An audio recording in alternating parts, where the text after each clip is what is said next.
Muy buenas tardes a todos. Vamos a dar comienzo a la clase del día martes 1 de diciembre del curso Dinámica de Suelos.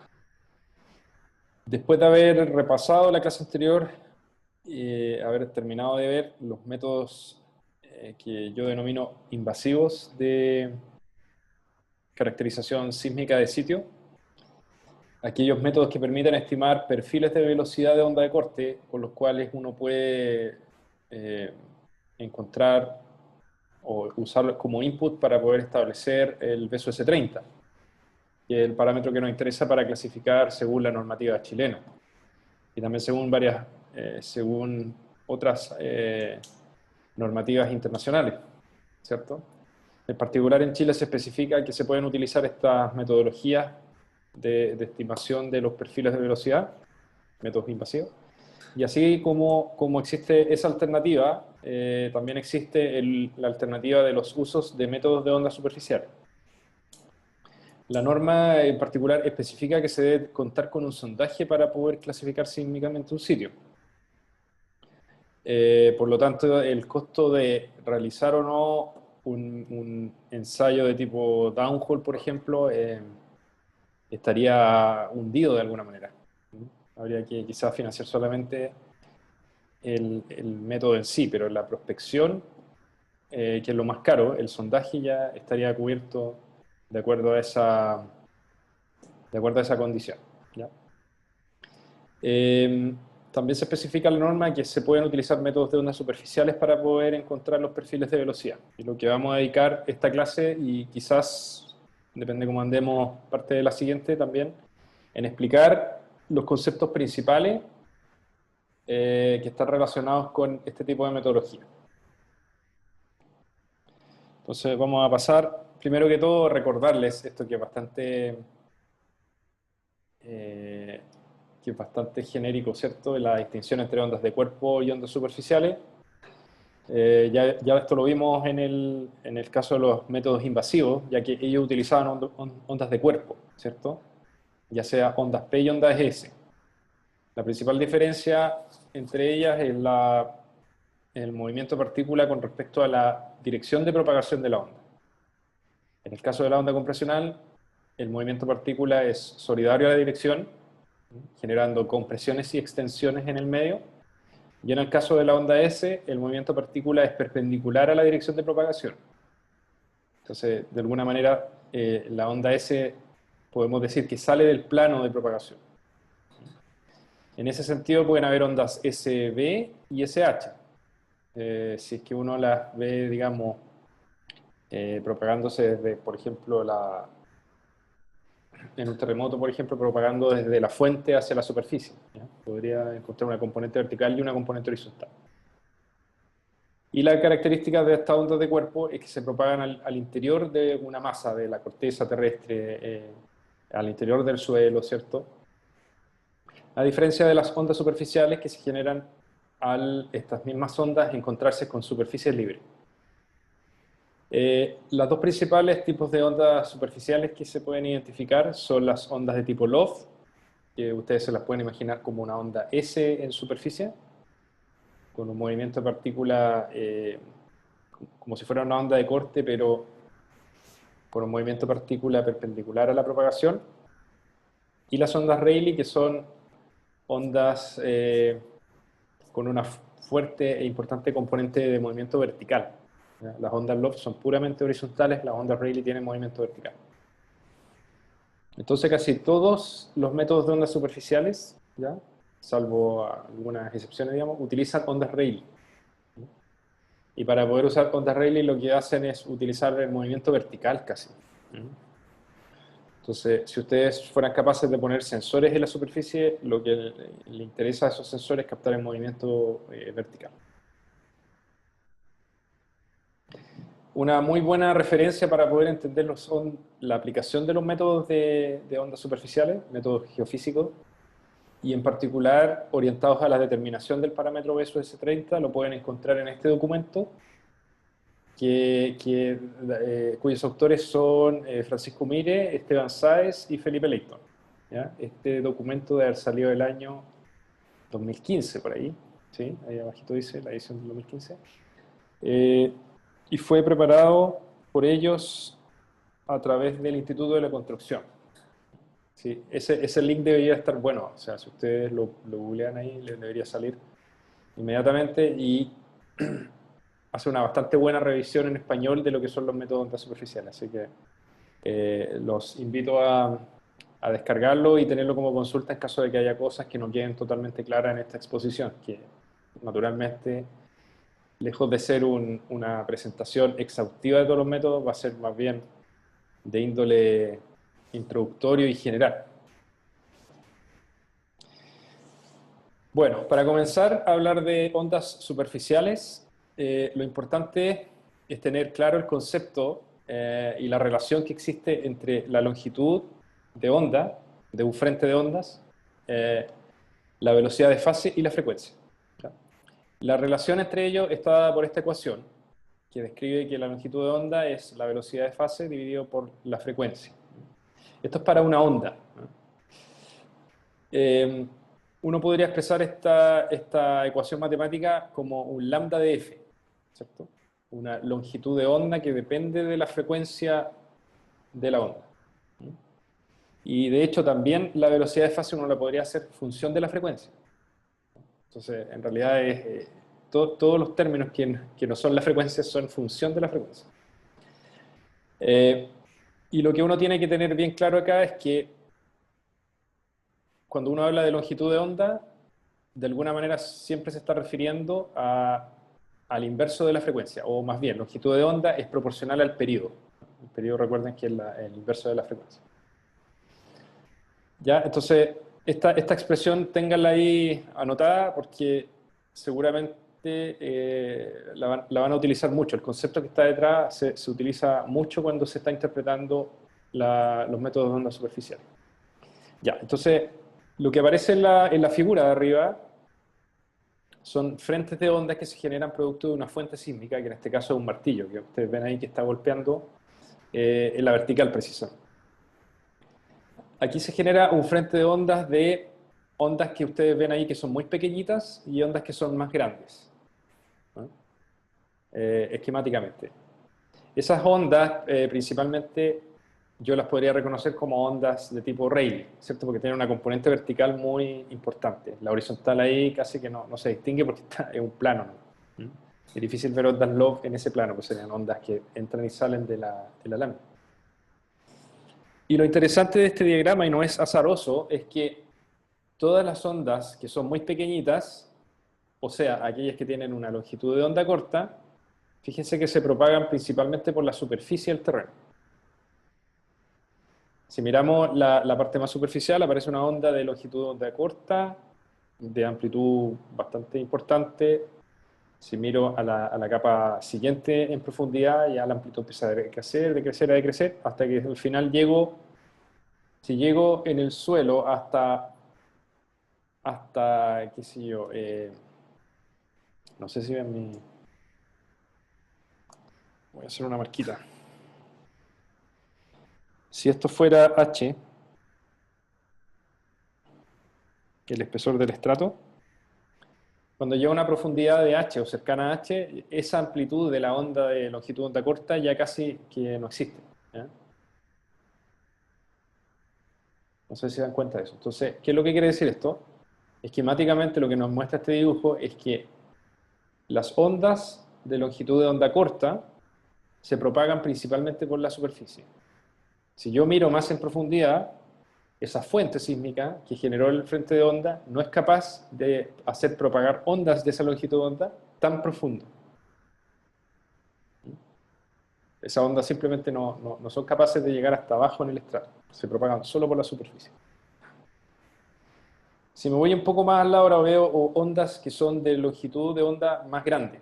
Se ven una onda ahí marcadas con una, digamos, la longitud de onda, digamos, más grande. Lo que está marcado en rojo es la longitud de onda, que sería algo así como la distancia entre los pics de cada una de esas onditas u bolitas, como olas, ¿cierto? Cuando uno tiene una piedra en el lago y se forman estas bolitas, la distancia entre dos de esos pics o valles, esa es la longitud de onda. Entonces lo que notamos, a diferencia de las ondas que tenían una longitud de onda más corta, es que estas sí son capaces de penetrar en el terreno bastante más abajo. ¿Ya? La amplitud en la superficie es grande, pero si me voy a una profundidad cercana a H, todavía soy capaz de distinguir que esas ondas generan una perturbación en el terreno. ¿Ya? Entonces, el resumen de esto es que las fuentes sísmicas que son superficiales, como este martillo, digamos, que es bastante evidente que genera ondas de longitud de onda corta que se propagan cerca de la superficie, y también ondas de longitud de onda más larga que se propagan tanto en la superficie como en profundidad. ¿Ya?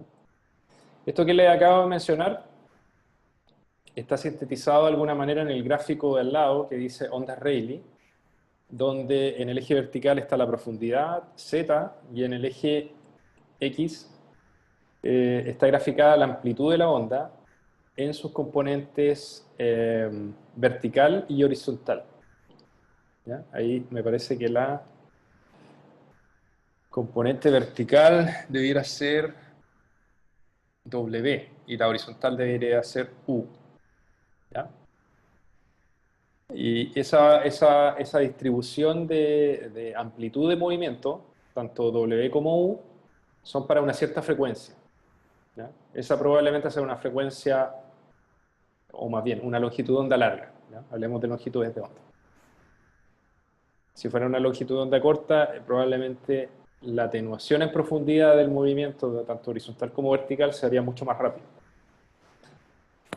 ¿Ya? Entonces, longitudes de onda corta se propagan por superficie, longitudes de onda larga son capaces de penetrar en el terreno, producto de la característica de la onda que se está imprimiendo. Ahora, cuando uno mira esta expresión en amarillo, se da cuenta que la longitud de onda entonces es inversamente proporcional a la frecuencia. Entonces, muchas veces la gente habla tanto de longitud de onda como frecuencia. Si esto que acabo de explicar en términos de longitud de onda, ahora yo lo explicara en términos de frecuencia, mi discurso sería el siguiente. Las ondas de frecuencia alta se propagan por la superficie, mientras que las ondas de frecuencia baja son capaces de penetrar en el terreno. No solamente se propagan por la superficie, sino que también al interior del terreno a profundidades mayores. ¿Ya? Entonces, indistintamente cuando uno está hablando de frecuencia de ondas, también está hablando de longitud de onda, ¿eh? Y son relaciones inversas. Por lo tanto, frecuencias bajas son longitudes de onda larga, frecuencias altas, longitudes de onda corta. ¿Ya? Entonces, es muy importante tener mentalmente este mapa de cuál es el tipo de onda que se genera y la frecuencia asociada.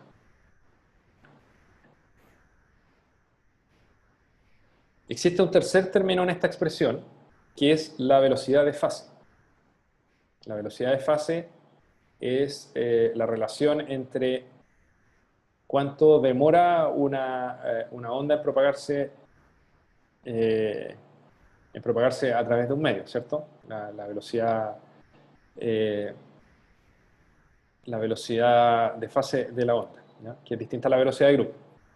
Y la velocidad de fase, yo para este ejemplo la podría asumir constante, ¿no? Podría decir, este medio tiene una velocidad de fase que es única, c, ¿no? Por lo tanto, cuando hago esta descripción de lambda o f, o longitud de onda y frecuencia, ellas se hacen independientes de la velocidad de fase, porque es única para los dos tipos de onda de longitud de onda larga y longitud de onda corta. Pero lo que ocurre muchas veces es que la velocidad de fase no es constante en un medio, tiene variaciones en profundidad.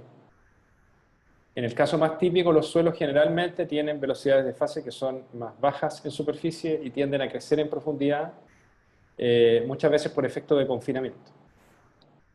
Existen otras veces variaciones producto de la misma materialidad, ¿cierto? Materiales que son distintos, que a lo mejor están más consolidados en la parte inferior, más normalmente consolidados cerca de la superficie, o también podrían depender del tipo de material. Materiales más gruesos tienden a tener velocidades de onda, velocidades de fase mayores que los materiales más blandos, por ejemplo. Entonces, ese es un parámetro que no necesariamente se mantiene constante en una configuración como esta, ¿ya? Lo importante sí es que tienen que saber que longitud de onda es inversamente proporcional a la frecuencia. Cuando yo me refiero a longitudes de onda de ya sea larga o corta, también me estoy refiriendo a frecuencias, al revés, ya sea cortas o largas.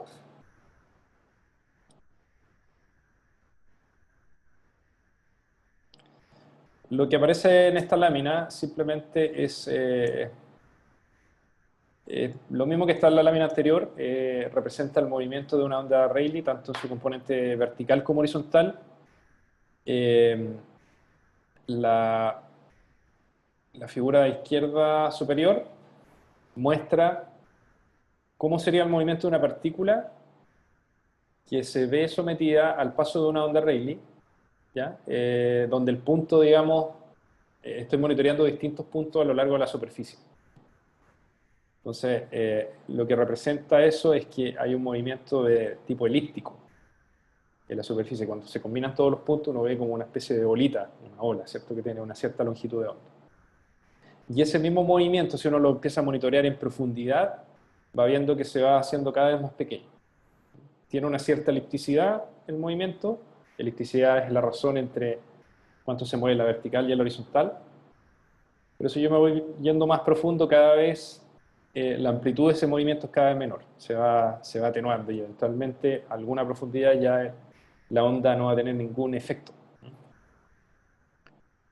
Recuerden, esa longitud de onda que se genera ahí es función de la frecuencia del movimiento que se está generando, ya sea por una fuente activa o una fuente pasiva. Lo que aparece a la derecha es cómo varía la componente horizontal y la vertical, pero en un medio elástico que tiene distintos coeficientes de Poisson. Entonces ahí aparecen curvas para coeficientes de Poisson de 0,25, 0,33, 0,4 y 0,5. Y ustedes ven que independiente del coeficiente de Poisson, casi todos los valores eh, son relativamente parecidos, la forma al menos. Tienen un valor unitario en la superficie, después alcanzan un máximo a cierta profundidad, que es como un 15% de la longitud de onda, porque esa es profundidad normalizada por la longitud de onda, y después decaen en profundidad y ya a 2 veces la longitud de onda casi que no, el efecto es muy despreciable. No se mueve la partícula a esa profundidad. Casi todo el movimiento ocurre entre la superficie y 2 veces la longitud de onda de la onda Rayleigh. ¿Por qué es interesante analizar la velocidad de fase de la onda Rayleigh? Es porque esa velocidad es muy parecida a la velocidad de onda de corte. El gráfico que aparece acá muestra como función del coeficiente de Poisson la razón entre la velocidad de onda Rayleigh como función, perdón, la razón de la velocidad de Rayleigh y la velocidad de onda de corte, que es esto que está acá.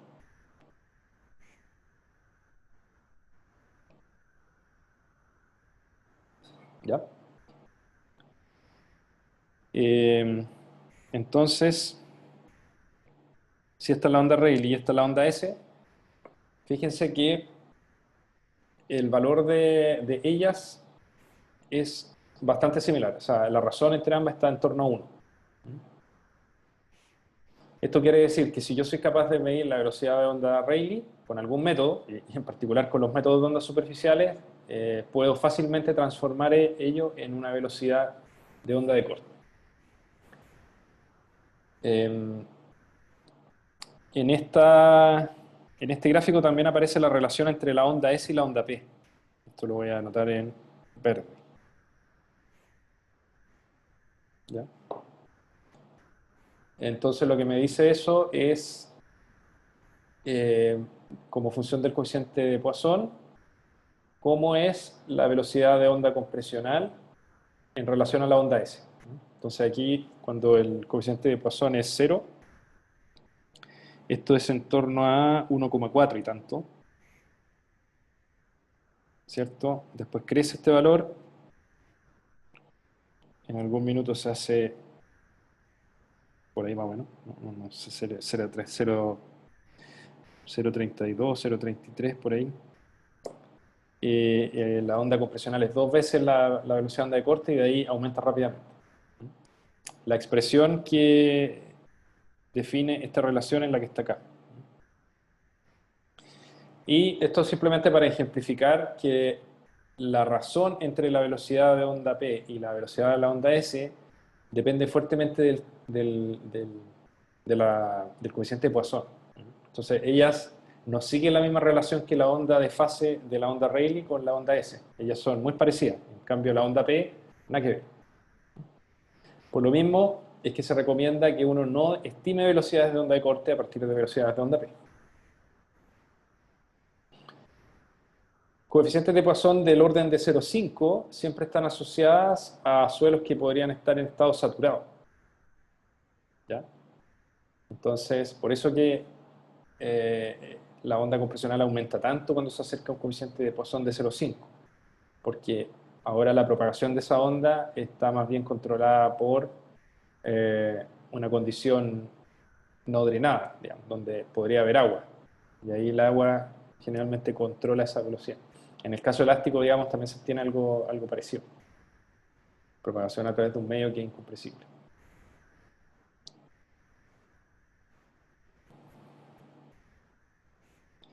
Ya, entonces tenemos claro la relación entre longitud de onda y frecuencia. Ellas son inversamente proporcionales.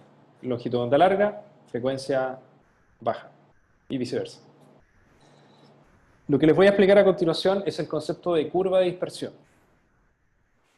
Y para poder entenderlo les voy a comentar un ejemplo fácil de entender, que es el que está a la izquierda, en la columna de la izquierda, y después les voy a explicar el caso más realista, que es el de la derecha. Bueno, resulta que lo que aparece en el lado izquierdo representa un suelo que tiene una cierta velocidad de fase C sub A, ¿ya? Y ese suelo tiene una velocidad uniforme, lo cual, como les comentaba, es difícil de encontrar en la realidad. Supongamos que es uniforme. Y además, a través de él se propagan 3 tipos de ondas, con 3 longitudes de onda diferentes. Una longitud de onda larga, lambda 3, una intermedia, lambda 2, y una longitud de onda corta, lambda 1. Lo que aparece esquematizado en ese bloque es la amplitud de la vertical de esa longitud de onda, donde ustedes pueden ver que la longitud lambda 3 alcanza a llegar a profundidades mayores que lambda 1, y lambda 2 está entre medio. Entonces, si reconocemos que ese es el patrón de propagación de esa onda, con donde lambda 3 influencia desde la superficie hasta casi la parte inferior del estrato, ¿ya? Toda esa onda se propaga en un medio, ¿cierto?, que podría ser considerado desde la superficie hasta donde yo estoy haciendo una línea segmentada. Tiene como toda esa zona de influencia, que dijimos que era aproximadamente 2 veces la longitud de onda. Entonces, esa onda se propaga mirando todo ese medio, se propaga a través de todo ese medio.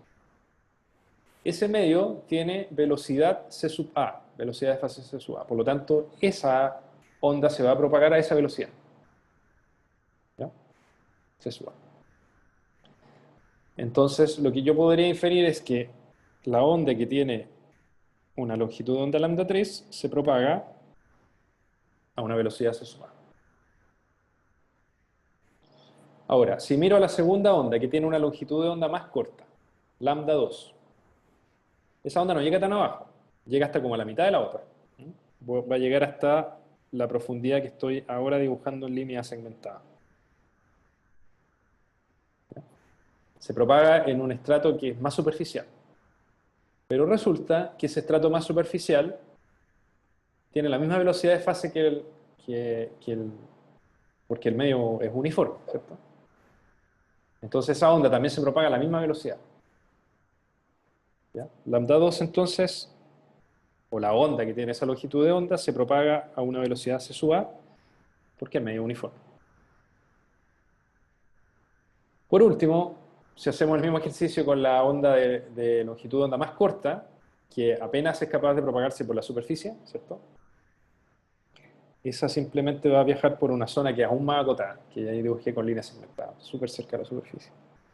Resulta que aquí pasa lo mismo, como el medio uniforme, esa onda que tiene longitud de onda lambda 3 se propaga a una velocidad c sub a, todas a la misma velocidad. ¿Ya?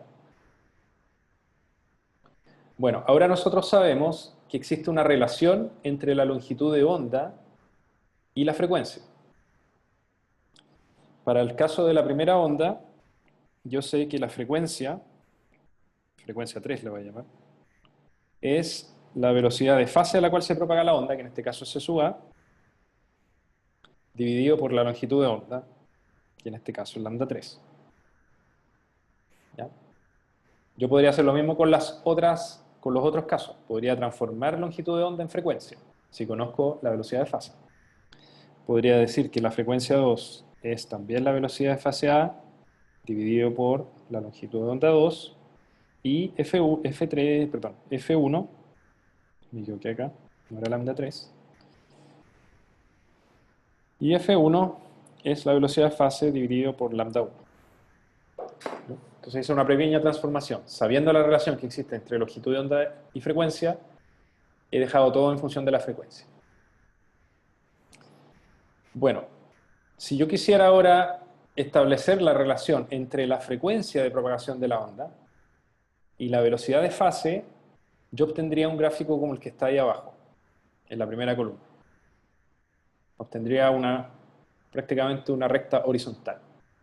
Lo cual me está diciendo que independiente de la frecuencia de propagación de la onda, o lo que es lo mismo, independiente de la longitud de onda, todas las ondas se van a mover a la misma velocidad de fase, c sub a.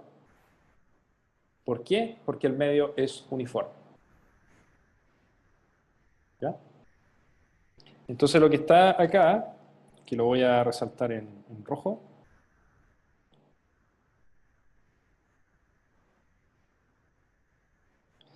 corresponde a una curva de dispersión de un medio que es homogéneo. ¿Ya? Perfectamente horizontal. Independiente de la frecuencia, todas las ondas se mueven a la misma velocidad de fase. Si van teniendo dudas, me paran y me preguntan y yo lo explico de nuevo.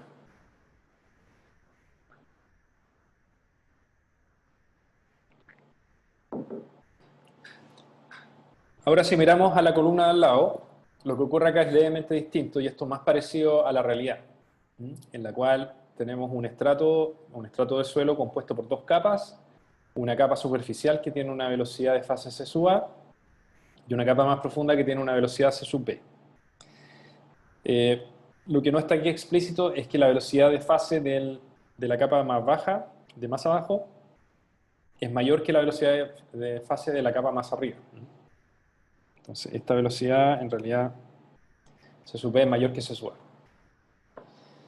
Entonces, lo que ocurre es que si miramos primero a la onda de longitud de onda corta, que es lambda 1, ¿ah? Lambda 1, cierto, longitud de onda corta, sabemos que no es capaz de penetrar tanto en el suelo, por lo tanto su propagación se va a realizar principalmente, casi que totalmente dentro de la capa la primera capa, la capa A. Vamos a llamar capa A y capa B. Entonces la longitud de onda 1 se propaga principalmente al interior de la capa A. Entonces, ¿qué es lo que quiere decir esto? Que si yo miro la longitud de onda 1, se va a propagar con una velocidad c sub a, y si quiero calcular la frecuencia, va a ser c sub a dividido por lambda 1. Está súper claro. Si miramos a las otras ondas, a la onda 2 y a la onda 3, si nos detenemos en la onda que tiene longitud de onda 3, que es la más larga de todas, nos damos cuenta que esa onda se propaga por dos medios. Se propaga por la capa más superficial, pero también se propaga fuertemente por la capa más profunda. ¿Ya? Si vemos su zona de influencia, es esta que dibujé, ¿no? Va a tener entonces una velocidad de propagación que no es ni la velocidad de A ni la velocidad de B. Va a ser una cosa entre medio. Pero seguramente va a ser mayor que la velocidad de fase C sub A, porque está propagándose por la parte inferior, que es más rápida. ¿ya? Más rápida siempre uno se refiere a velocidades que son más altas que el resto. Entonces, en ese caso, si uno quiere para esa onda lambda 3, de longitud de onda lambda 3, asociar una velocidad, ahí ya no es tan directo si es la velocidad c sub a o c sub b, ¿ya? Es una combinación en realidad de ambas. Entonces aquí yo podría ponerle es una velocidad de fase, c sub f, pongámosle, que es una función de c sub a y c sub b, para hacerlo bien genérico. Y si yo quisiera determinar la frecuencia, tendría que utilizar la misma expresión. C sub f dividido por lambda 3. Perdón, eso es decir, F3.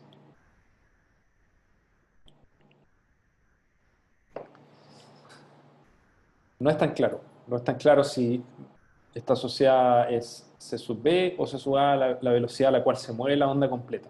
Yo digo que seguramente va a ser una combinación entre ambas velocidades. Y el caso de lambda 2, que tiene una zona de influencia que viaja, la onda viaja principalmente por el estrato A, pero una colita de la onda también viaja por el estrato B, por el estrato inferior, ¿no? Entonces, en ese caso, lambda 2 podría ser que la velocidad de fase sea muy parecida a C sub A. Vamos a poner ahí C sub A, o también si quieres lo pueden interpretar como una función de C sub A y C sub B, otra función. Si queremos encontrar la frecuencia, hacemos lo mismo.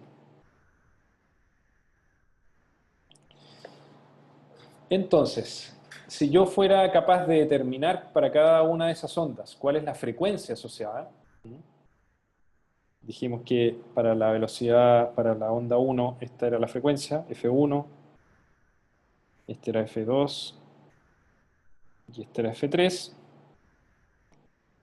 Nos quedaba súper claro que la onda 1 viajaba por el medio superior y iba a viajar a una velocidad c sub a, ¿ya? Que es lo que está acá. La onda 2 iba a viajar probablemente a una velocidad más parecida a c sub a, ¿cierto? Entonces, pero podría ser un poquito mayor, porque también una colita alcanza a viajar por b. Entonces ahí la velocidad de fase es un pelo mayor.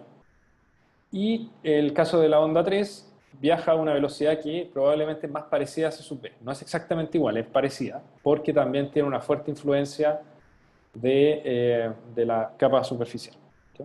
Entonces aquí en realidad parece que el esquema dijera que es C sub B, pero en realidad no es exactamente C sub B, es un poquito más abajo.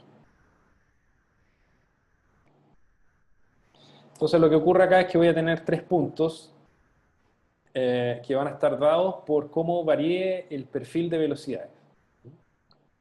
Nosotros aquí en este caso hicimos el ejemplo en que C sub B es mayor que C sub A.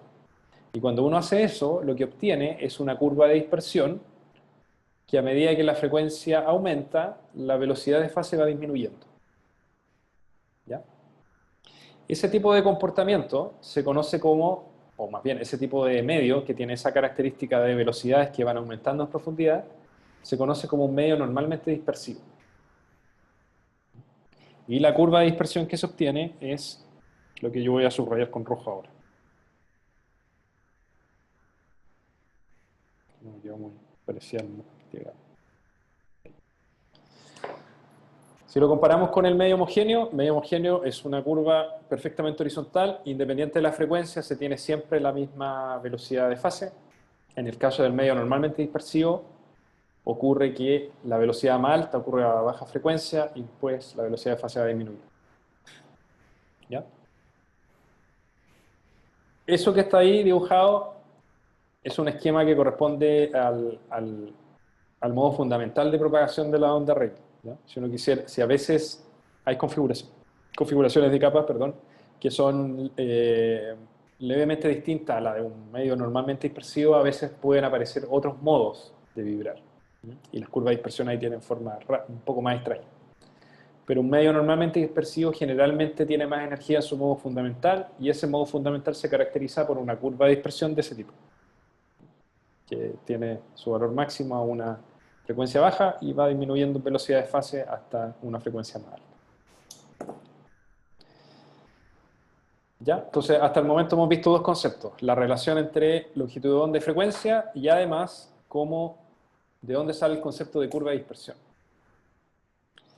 Esto de la curva de dispersión es importante porque de hecho la normativa dice que uno de los productos que uno debe exigir al momento de hacer métodos de ondas superficiales es no solamente el perfil de velocidades, sino que también la curva de dispersión.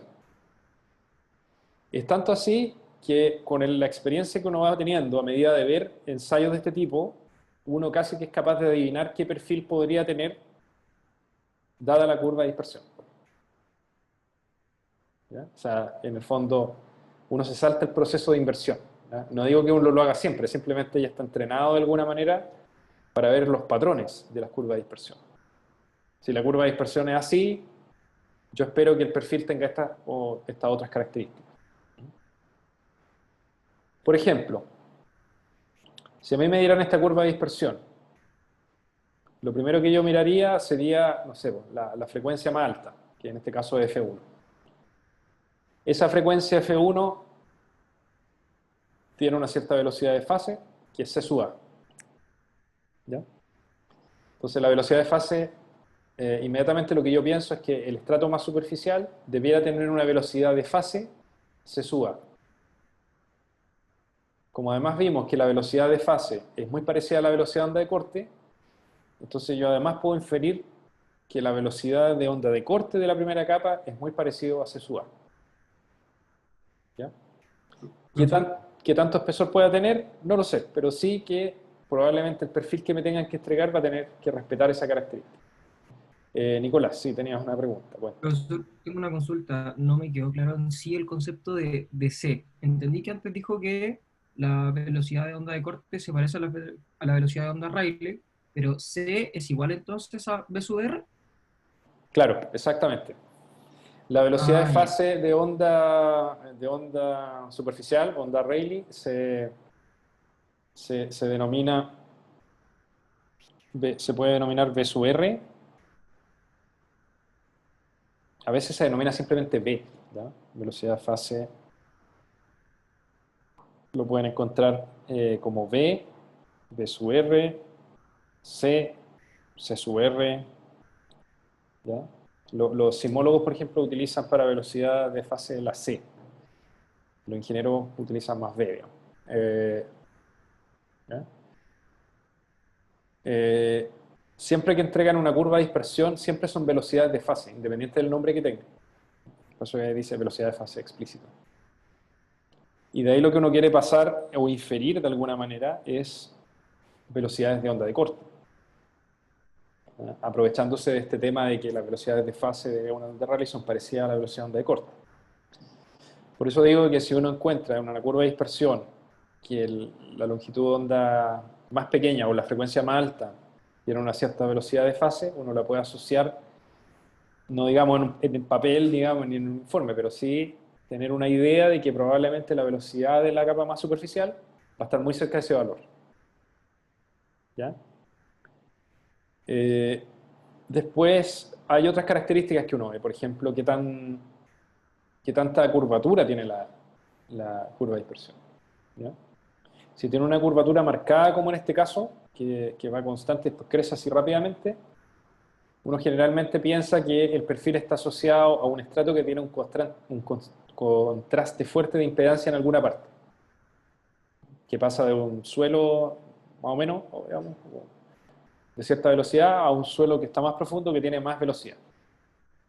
También uno puede inferir cosas de ese tipo a medida que va ganando experiencia.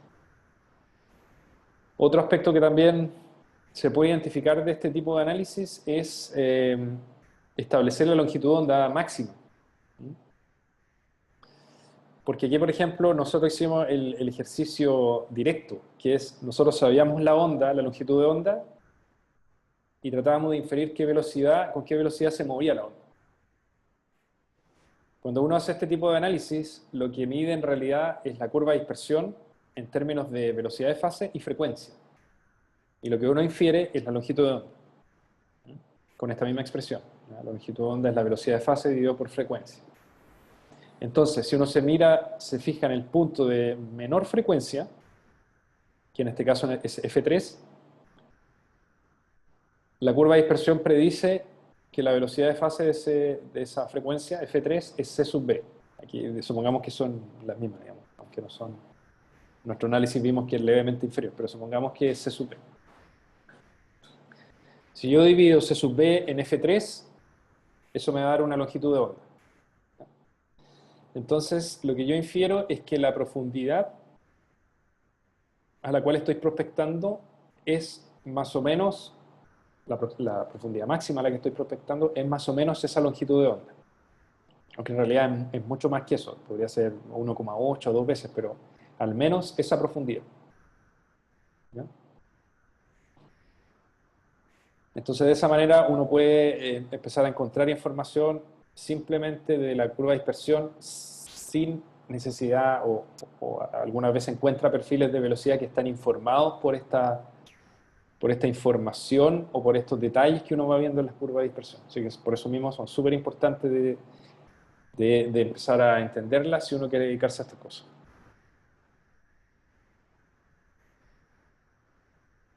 Ya, lo que aparece en esta lámina es un resumen de algunos de los métodos de ondas superficiales que se utilizan en la práctica. En realidad lo que se muestra acá es más bien una historia de los métodos. ¿Ya? ¿Por qué le digo una historia? Porque el primer método que aparece, caracterizado con la letra I, designado con letra A, con siglas CSW, corresponde al método Continuous Surface Wave. Y lo que hacía este método originalmente era, lo que pretendía buscar era una relación entre la longitud de onda y la frecuencia. ¿Ya? ¿Por qué quería encontrar esa relación entre longitud de onda y frecuencia? Porque de esa manera puede despejar la velocidad de fase. Si yo conozco la longitud de onda y conozco la frecuencia de esta ecuación que está en amarillo, puedo despejar la velocidad de fase, que es la que me permite estimar la velocidad de onda de corte. ¿Y cómo se hacía este método? Si hacemos un zoom, vamos a ver que tenemos una fuente. Esa fuente es un vibrador vertical que la gracia que tiene es que permite controlar la frecuencia del movimiento. Es decir, esta cosa se va a mover hacia arriba y abajo siguiendo una cierta frecuencia. No sé si están viendo lo que estoy haciendo, pero estoy tratando de mostrarles un movimiento que tiene aproximadamente una frecuencia de 1 Hz. ¿Ya? Entonces, para esa frecuencia fija de la fuente, lo que se hacía era disponer sensores en una configuración lineal que se hace alejándose de la fuente, y lo que se trataba de hacer con esos sensores era tratar de encontrar cuál era la longitud de la onda que se generaba para esa frecuencia. ¿Ya? En este caso, la longitud de onda se denomina LR. Está escrito, LR.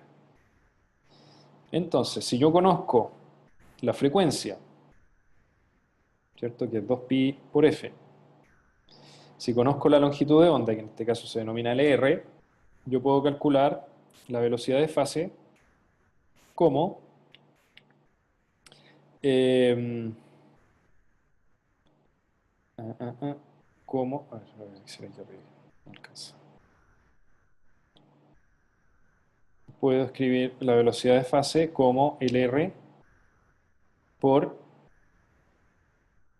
f, donde f es omega dividido en 2pi, ¿cierto?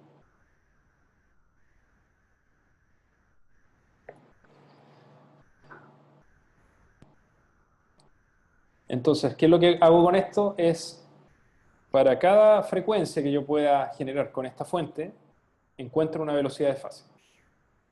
Y lo que hago finalmente es construir la curva de dispersión de forma bien carretera, digámoslo, calculando para cada frecuencia la longitud, o sea, la velocidad de fase, utilizando esa expresión. ¿Ya? Si uno todos esos puntos, voy a encontrar entonces la curva de dispersión que estoy buscando. Entonces, imagínense el trabajo que era instalar una fuente, un vibrador, que vibrara a varias frecuencias y además con los sensores que están puestos ahí, que son estos que están los voy a dibujar en verde, estos de aquí, poder encontrar a través de la amplitud del movimiento de esos sensores cuál era la longitud de onda, LR. ¿Ya? Era súper difícil, no era trivial. Entonces, para poder hacer estos experimentos se necesitaba bastante tiempo. Este método entonces era una forma de medir la velocidad de fase con el análisis de las señales en el tiempo, ¿ya? Porque si yo, por ejemplo, quisiera analizar la señal de ese sensor, lo que vería es una cosa así a lo mejor. La amplitud en el tiempo para la frecuencia dada, digamos, podría ser una cosa así. Frecuencia constante, amplitud relativamente constante. Si yo hubiese tenido ese mismo sensor en el nodo de la onda, es decir, acá, donde dibujé ese sensor triangular, probablemente como ese es un nodo para esa frecuencia, la amplitud que registro ahí es prácticamente cero, ¿ya? O muy chiquitita, muy pequeña. Entonces lo que tenía que hacer el operador para poder analizar estos datos era encontrar a mano más o menos cuál era la amplitud a lo largo del perfil, poder dibujar esa onda y encontrar dónde estaba cuál era la longitud de onda que se estaba analizando. Era un método súper carretero. Bueno, resulta que después de este tipo de análisis, a alguien se le ocurrió eh, analizar, en vez de en el tiempo las señales, analizarlas en frecuencia. Cuando uno analiza cosas en frecuencia, eso se llaman análisis espectrales, ¿ya? Y la gracia de los análisis espectrales es que uno le permite calcular cosas en un rango de frecuencia. El método CSW, por ejemplo, lo que hacía era generar una frecuencia y medir. Después cambiar la frecuencia, medir de nuevo. En cambio, cuando uno tiene métodos espectrales, lo que uno hace es la fuente tratar de que tenga la mayor cantidad de frecuencias posible. Y para hacer eso es bastante fácil. Lo que uno necesita es simplemente generar un golpe, una caída de algo, ¿ya? Esos golpes o caídas, en general, generan ondas de distinta naturaleza, de distintas frecuencias. Ondas de frecuencia larga, ondas de frecuencia ondas de frecuencia alta o frecuencia baja. Entonces, con un solo golpe, yo puedo generar ondas de distintas frecuencias, ¿ya? Ahora, uno más o menos sabe que cuando son masas grandes que caen, ¿ya? Como la que aparece aquí en el método SAS-W, cuando son masas grandes, generalmente se generan ondas de frecuencia baja, de periodo largo. ¿Ya? Si son masas más chicas, por ejemplo un martillo, eso tiende a generar ondas de frecuencia más alta. Entonces ahí uno también sabe que distintos tipos de fuentes son capaces de generar distintos contenidos de frecuencia, de interés, ¿ya? Entonces lo que ocurre acá es que con una fuente de ese tipo yo soy capaz de generar muchas frecuencias. Y la gracia del método es que permite analizar todas esas frecuencias de una. Además de esa ventaja, si se fijan acá, aparecen simplemente dos sensores dibujados.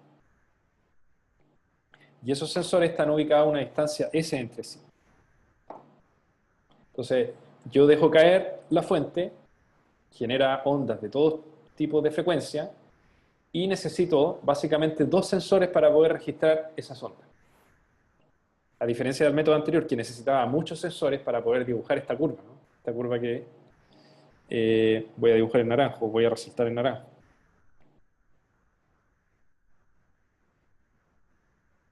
Entonces ahora necesito, además de una fuente única, necesito solo dos sensores. Analizo todo espectralmente y me ahorro toda la lata de generar ondas de distinta frecuencia, poner un montón de sensores para identificar la longitud de onda a mano prácticamente. Aquí todo ese proceso se ahorra, se hace de forma mucho más automática.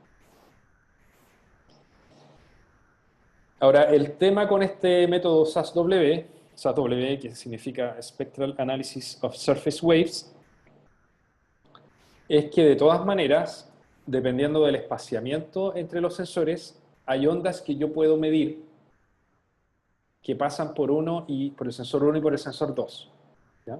Porque esa es la idea en el fondo. La idea de tener dos sensores es que yo voy a ser capaz de identificar las ondas de cierta frecuencia que pasan por la estación 1 y por la estación 2. Por ejemplo, con la fuente yo genero ondas que van desde 1 Hz hasta 10 Hz.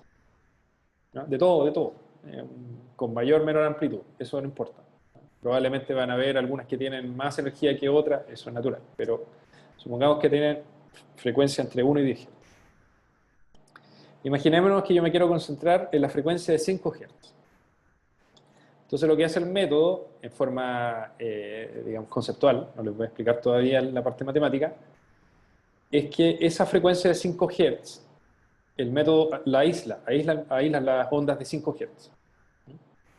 Entonces lo que hace es decir, yo voy a tratar de identificar la onda de 5 Hz que se generó en la fuente y que pasó por la estación 1, y después voy a tratar de identificar esa misma onda de 5 Hz que pasó por la estación 2. Yo sé que tiene que pasar por la estación 1 primero y después por la estación 2, ¿cierto? Porque el frente de onda se va expandiendo a partir de la fuente. Entonces lo que hace teóricamente el método es, como sabe que la frecuencia que está aislando es conocida, 5 Hz, ¿ya? Y por otro lado, yo conozco la distancia, ¿cierto? Yo puedo estimar con este método el tiempo que se demora. Yo puedo encontrar el tiempo que se demora la onda en pasar por la estación 1 y la estación 2. Entonces, si conozco la distancia y conozco el tiempo, conozco la velocidad de fase. Esto yo se lo describo más o menos en el espacio del tiempo, pero en realidad se hace en frecuencia, ¿ya? Pero lo importante es que entiendan el concepto. El concepto es que aísla una onda de cierta frecuencia y trata de estimar, ahora lo hace espectralmente, trata de estimar cuánto se demora en pasar entre un sensor y el otro. Y como se conoce la distancia entre los sensores, se conoce el tiempo que demora entre uno y el otro, entonces se conoce la velocidad de fase. Como la fuente también generó ondas de otras frecuencias, se puede hacer este mismo proceso para 6 Hz, 7 Hz, 8 Hz, 9 Hz y 10 Hz. Cosa que finalmente se pueda construir lo que estamos buscando, que es una curva de dispersión que relaciona la velocidad de fase con la frecuencia. Este proceso que yo le he descrito en forma conceptual depende de la energía de la fuente, pero también depende del espaciamiento entre sensores. ¿Qué quiere decir esto? Que muchas veces no basta con un solo espaciamiento, ese como el que aparece ahí en la figura, sino que yo debo probar varios espaciamientos para monitorear distintas frecuencias. Cuando están los sensores muy juntos, por ejemplo, es más fácil detectar ondas de alta frecuencia. A medida que se separan, si la energía de la fuente lo permite, yo puedo monitorear longitudes de onda mayores, ¿no? O frecuencias más bajas. Entonces, en realidad, si conceptualmente uno le bastaría un golpe y una separación de sensores, en la práctica lo que ocurre es que uno necesita, ojalá, fuentes de muchas, que sea capaz de generar ondas de distinto tipo, y también necesita distancia entre estaciones que sean distintas. Entonces uno a veces pone los sensores más juntos, qué sé yo, 1 metro, después los separa 2, 3, 4, y ya se repite el mismo proceso, con la misma fuente, con fuentes distintas. Cosa que finalmente pueda generar lo que se conoce como un stacking. Un stacking que para cada proceso le va a permitir determinar una curva de dispersión, y esa curva de dispersión se va a ir haciendo cada vez más clara a medida que se va repitiendo el ensayo. ¿Ya? Lo importante es que entiendas que el cambio de paradigma que hubo entre medir las cosas en el tiempo, con el método CSW, a medir todo junto en un método espectral, en una forma espectral, y aislando frecuencias y calculando cuánto se demoran, digamos, estas frecuencias en pasar entre un punto y otro. Este cambio de paradigma, de pasar de análisis en el tiempo a análisis en frecuencia, requiere obviamente que uno tenga un conocimiento de procesamiento de señales. Porque ahora uno no mira los registros en el tiempo, como sería el caso del registro que les dibujé ahí abajo, ¿no? Donde hay una onda de cierta frecuencia que tiene eh, una cierta característica en el tiempo, ¿no? Una hora debe ser capaz de pasar toda esa frecuencia, toda esa información, toda la medición la debe tratar de trabajar en el espacio de la frecuencia. Entonces tiene que entender lo que es una transforma de Fourier, tiene que entender qué es una correlación cruzada o un espectro de correlación. Son herramientas matemáticas un poquito más complejas. ¿Ya? Si hay algo que no les quede claro, me detienen y yo lo vuelvo a explicar. Profesor, Ujú. me gustaría saber cómo se puede hacer la extrapolación para ver esto más en profundidad, porque como solo se mide superficialmente, basta con una buena exploración geotécnica, no sé, ¿cómo podría? Ya. La respuesta a tu pregunta, Javier, está acá, en esta lámina. Lo que nosotros establecimos al principio era que las ondas superficiales tienen distintas longitudes de onda. ¿Ya? Entonces, de estos dibujos, nosotros sabemos que la onda 3, digamos, es la que tiene la mayor longitud de onda. Esa onda viaja no solo por la superficie, sino que viaja bien profundo. Esa longitud de onda 3 está asociada a una frecuencia 3, que es una frecuencia baja. ¿Ya? Que es diferente al lambda 2 y al lambda 1, porque esas son ondas que tienen longitud de onda más corta, que viajan por la superficie. Entonces, ¿qué es lo que ocurre? Que yo, al tener el entendimiento de las longitudes de onda que se pueden generar, yo puedo también tener una estimación de cuánto puedo prospectar en profundidad. Si tu pregunta es qué tan profundo puedo prospectar, la respuesta es tan profundo como la longitud de onda máxima que yo sea capaz de generar con mi onda, con las ondas que yo genero. ¿Ya?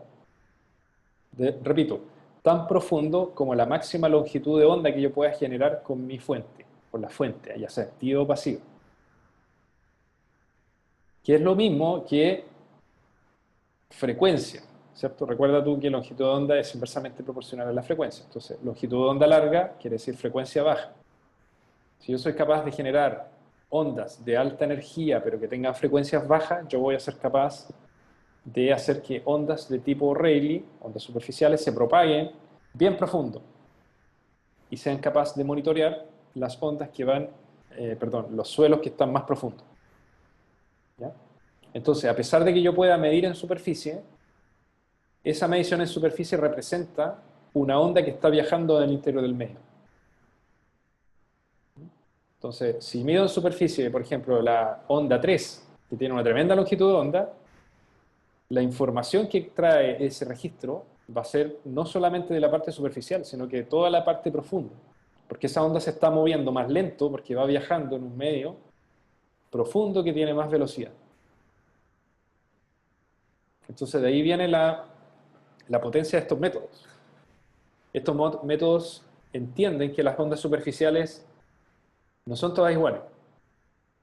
Las ondas superficiales dependen de su longitud de onda, y esa longitud de onda es lo que determina qué tanto pueden viajar en profundidad. Y naturalmente, por viajar más profundo, van a tener una velocidad de fase que va a estar influenciada por las capas más profundas. No sé si se entiende la respuesta. Sí, profe, pero en todo caso hay que saber igual los estratos previamente, ¿o no? No.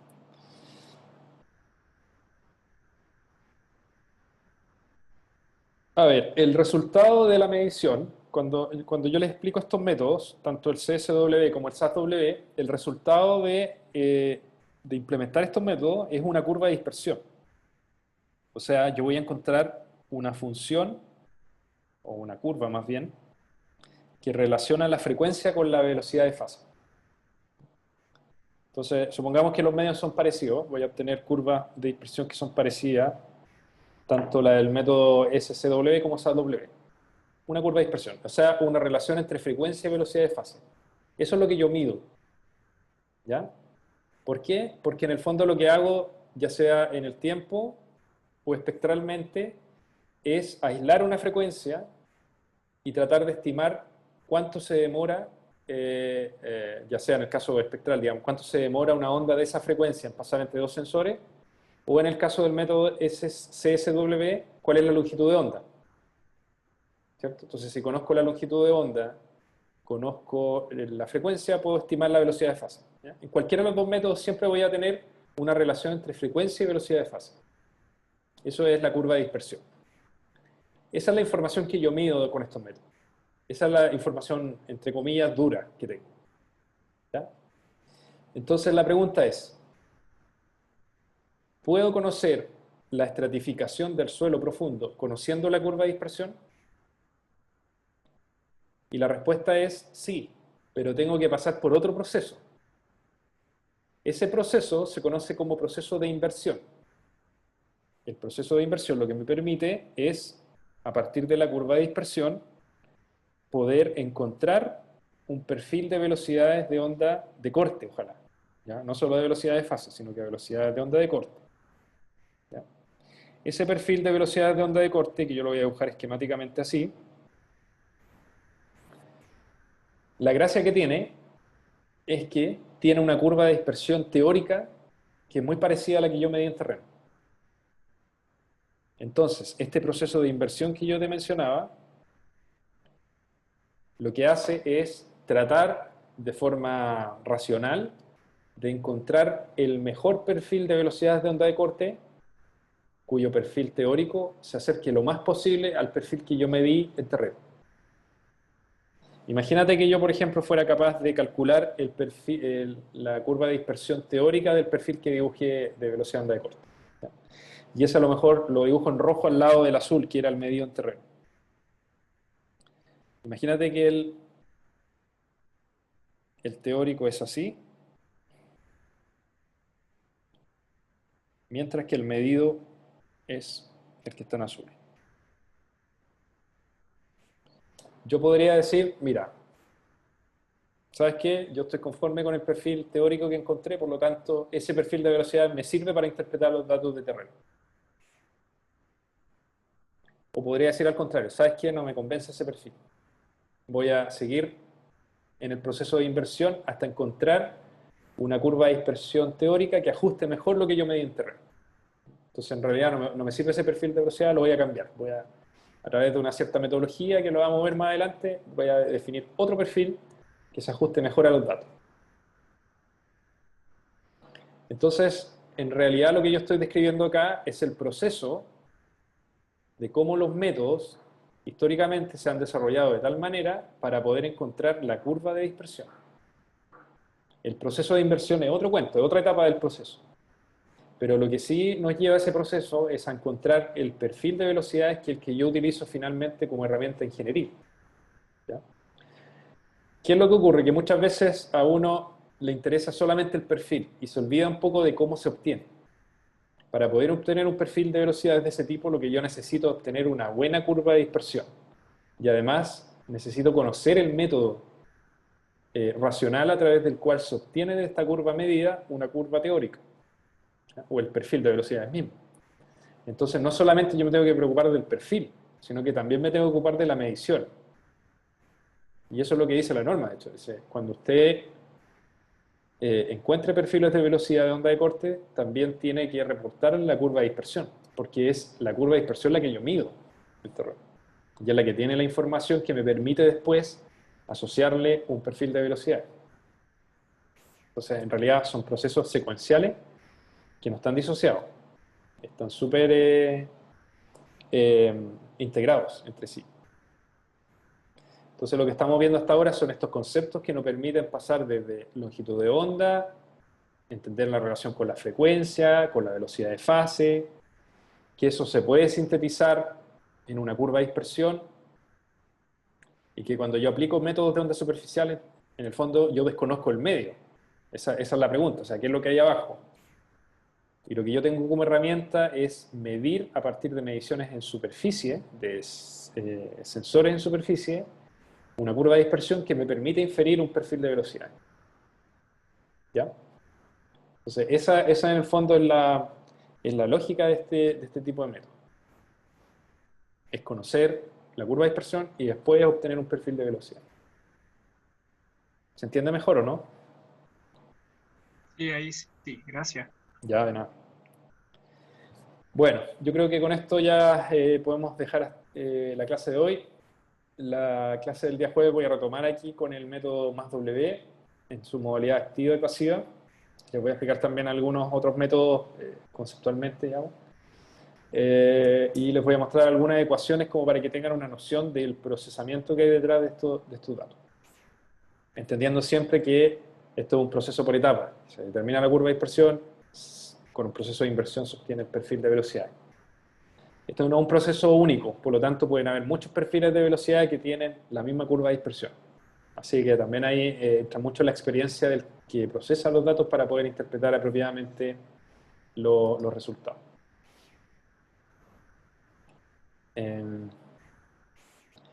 Eso. Así que bueno, si no hay más dudas, dejamos la clase hasta acá. Nos vemos el próximo jueves con métodos de ondas superficiales. Que estén muy bien. Adiós.